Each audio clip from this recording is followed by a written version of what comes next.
শিয়াদের স্টেজে দাওয়াত করেছে, গেছি সেখানে। স্টেজের মধ্যে বলতেছে, হুজুর আয়েশার নাম নিয়েন না। ওকে, নো প্রবলেম। 10,000 মানুষ বসা সেই জায়গার মধ্যে আমরা বলতেছি, হযরত আয়েশা সিদ্দিকার রিওয়ায়াত যে আমি ফাতেমার মতো সওমের দিক থেকে, ইবাদতের দিক থেকে আমার নবীর মতো ফাতেমা যেরকম সেরকম আর কাউকে দেখি না। এটা আয়েশা সিদ্দিকার বর্ণনা। আল্লামা আয়েশা সিদ্দিকা যদি ফাতেমা রাদিয়াল্লাহু তাআলা আনহা সম্পর্কে দুশমনী পোষণ করত, তাইলে এই হাদিস বর্ণনা করত? আমরা সেই স্টেজের মধ্যে 2 পয়সার পাত্তা দেই নাই, আর আপনি এই স্টেজে পাত্তা দিব? পরে আমাকে একজন এসে বলতেছে, হুজুর আমি না আপনাকে নিষেধ করেছি। আল্লাহ, তুমি আমার শহরের হলে জিন্দেগিতে সাহস করতা না। আমার শহরের যে আমাকে দাওয়াত করছে তারে রেখাও আমি কে? তোমার টাকার জন্য আসছি এখানে। তুমি আমার যদি করাতের মধ্যে ভালাই দাও, আমি তো যা বলার বলে চলে আসব। সেই পরিমাণ নিয়ামত আমার নবীর পক্ষ থেকে আল্লাহ দান করেছেন। তারা কি বলে? চট্টগ্রামের বুকে যেখানে যায় স্টিম রোলার চালাতে চান, বক্তব্যের মুড নষ্ট করে দেন আপনারা।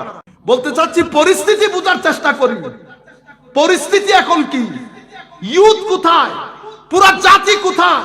ঢাকা শহর কোথায়? আমাদের ছেলেরা ঢাকা শহরে একটা মসজিদ খুঁজে পায় না।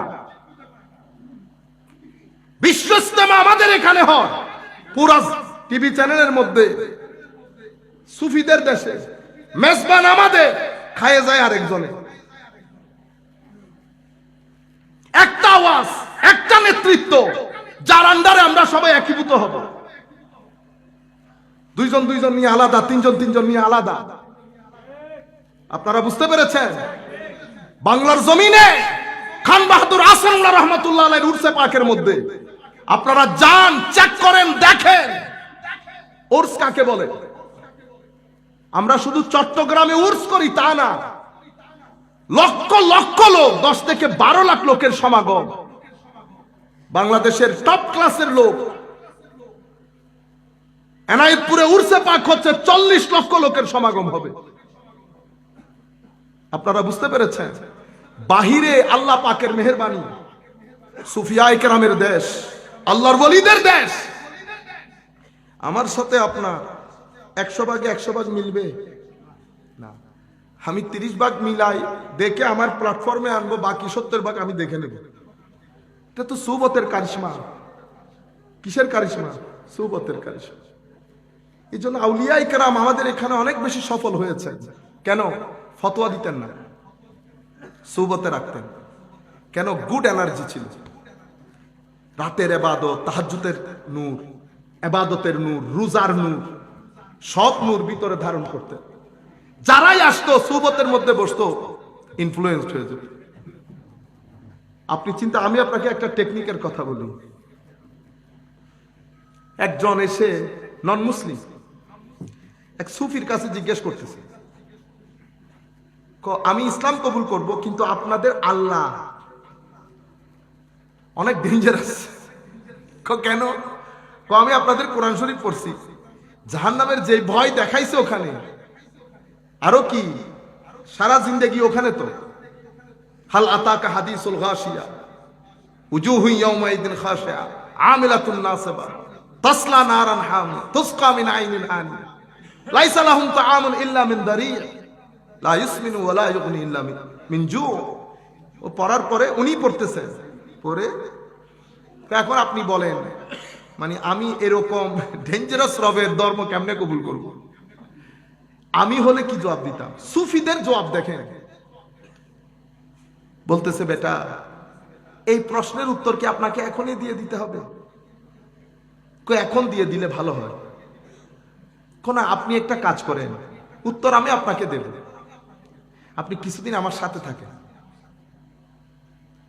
তো উনি একদিন থাকলেন, উনি অবজার্ভ করতেছেন এই জায়গার মধ্যে কত মানুষ, মুসলিম নন মুসলিম, খেটে খাওয়া মানুষ, রিক্সাওয়ালা মানুষ, উপরের লোক নিচের লোক, আসতেছে খাচ্ছে, ওনার বিহেভিয়ার গুলো অবজার্ভ করতেছে।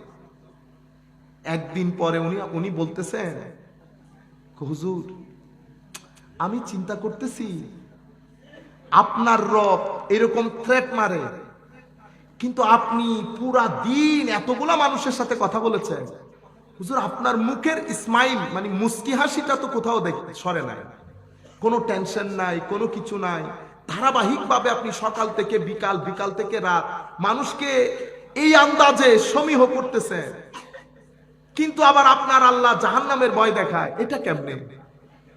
তো উনি তখন ডেকে বলতেছে, বেটা তুমি এখন যাকে দেখতেছো সেই একদিন এরকম হয় নাই, তার পেছনে তার একটা মা ছিল, মাদার। তোমার আছে? আমার মা প্রত্যেক দিন আমাকে একটা থ্রেট দিত, আজকে যদি তুই এই কাজ না করিস তো তোর পিঠের চামড়া যদি আমি হাতে না তুলি। কিন্তু বিশ্বাস করো, আমার মা কোনোদিন আমাকে ব্যাট দিয়ে তো দূরের কথা একটা থাপ্পড়ও দেয় নাই, কিন্তু প্রত্যেক দিন আমার পিঠের চামড়া তুলে নিছে আমার মা। তুমি এখন চেক করে দেখো তো পিঠের চামড়া জায়গায় আছে কিনা। তখন সে বুঝতে পেরেছে, আপনারাও নিশ্চয় বুঝতে পেরেছেন কি বলতে চেয়েছে। মানে আমার মা লাইনে রাখার জন্য কত থ্রেট মেরেছে আমাকে, শুধু আমি যেন লাইনে থাকি। তো আল্লাহ থ্রেট দিয়েছে বান্দা যেন লাইনে থাকে, বেলাইনে না হয়ে যায়। এতটুকুন বুঝছো? বুঝছি। আচ্ছা, এখন যদি তোমার মেয়েকে এই জায়গায় তোমার চোখের সামনে তোমাকে পিছমোড়া বাঁধিয়ে কেউ যদি তোমার মেয়েকে অসম্মান করে, তুমি কি ধরনের পানিশমেন্ট? আর আমি যদি তোমাকে বলি তুমি যা মন চাই করো, তুমি কি করবা? আমি ইট দিয়ে তার মাথা ভেঙে ফেলব। আমার আল্লাহ ওই কাজটা করছেন, যার কারণে তুমি বলতেছো আমার আল্লাহ ডেঞ্জারাস। আপনারা বুঝতে পেরেছেন? আর কোনো কথা বলে নাই। সে বলতেছে আমি কি, আপনারা ইসলাম কবুল কেমনে করে? তুমি কি ইসলাম কবুল করতে চাচ্ছ? হ্যাঁ। হয়ে গেছে। পরে তুমি এখানে আসো, আপনি সুফিদের কাজ। আরেক ব্যক্তি, এগুলো এখনো জিন্দা আছেন, আমি মরে গেছেন এরকম এখনো জিন্দা আছে। একই ব্যক্তি যিনি এই কাজটা করেছেন উনি বলতেছেন উনি অসম্ভব মদ খেতেন। আমি তাকে বললাম এটা ছাড়লেন কেমনে? হুজুর ওই অমুক আছে না। আমি ওনাকে বললাম হুজুর আমি একটু আপনার সাথে থাকতে চাচ্ছি, আপনার কাছে আসবো? তুমি আমাকে টেলিফোনে বললেন আসো। হুজুর আমি তো আবার এটা খাই পানির মতো, না খেয়ে পারবো না। তো হুজুর আমাকে বলতেছেন 3 ঘন্টা একটু স্টপ করতে পারবো না? না 3 ঘন্টা না, 3 মিনিট পারতেছি না, আপনি 3 ঘন্টার কথা বলতেছেন। হুজুর বলতেছে আচ্ছা নিয়ে আসো সাথে। ইংল্যান্ডের দেশ, ঠান্ডার দেশ, উনি পকেটে পরে লং কোট পরে আসছে, বড় মানুষ তো। হুজুর বলতেছে ওনারা আমার পাশে একটু বসতে দেন। হুজুরের পাশে বসতে 3 ঘন্টা ওয়াজ হয়েছে, বিশুদ্ধ দর্শের তাসাউফের দর্শ চলতেছে। 3 ঘন্টা পরে আমি ভুলেই গেছি আমি, অথচ আমার পকেটের মধ্যে আমি সুফিয়ায়ে কেরামের স্টাইল মানে তাদের মেথোডোলজি বলতেছি, কি আন্দাজে একদিনে সফল হয়েছে এরা। পুরা বাংলার জমিনে দ্বীন ইসলামের পতাকা এভাবে উড্ডীন করা।